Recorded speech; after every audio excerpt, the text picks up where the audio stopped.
जय जगन्नाथ। आसतु जानिबा आज भगवत गीता द्वितीय अध्याय सांख्य योगर श्लोक 41। नम गणेश विघ्नेश गिरिजानंदन प्रभु मम विघ्न विनाशाय गणाधिपतये नमः। व्यवसायात्मिका बुद्धि रेखेह कुरु नंदन बहुशाखाह्यनन्ताश्च बुद्धय व्यवसायिनाम्।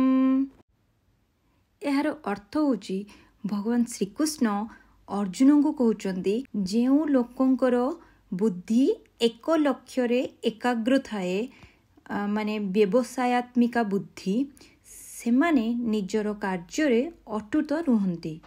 किंतु जो माने अव्यवसायी अर्थात जहाँकर मन एकाग्र नुहे सेमानंकर बुद्धि अनेक शाखा और अनेक दिगरे विकीर्ण होइथाए। एही श्लोक रु आमे कौन शिखिबा? एहा शिखिबा जे आमको एकाग्रता और लक्ष्यनिष्ठा बहुत आवश्यक। जो लोक एक लक्ष्य उपर ध्यान देइथांती सेमाने ताकू साफल्य रे प्राप्त करंती। अनेक दिगरे मन बा द्वंद्व और अनिश्चितता आमको भ्रम बा विफलता देई पारे।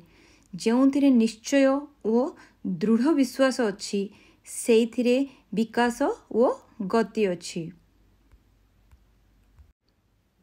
एई श्लोक आमको मानसिक श्रृंखला और अटूट एकाग्रतार मूल्य बुझाए। जीवन रे कौनसी क्षेत्र रे सफलता सेमानकु मिले जो माने निज लक्ष्य प्रति स्पष्ट और दृढ़ अटल रहंती।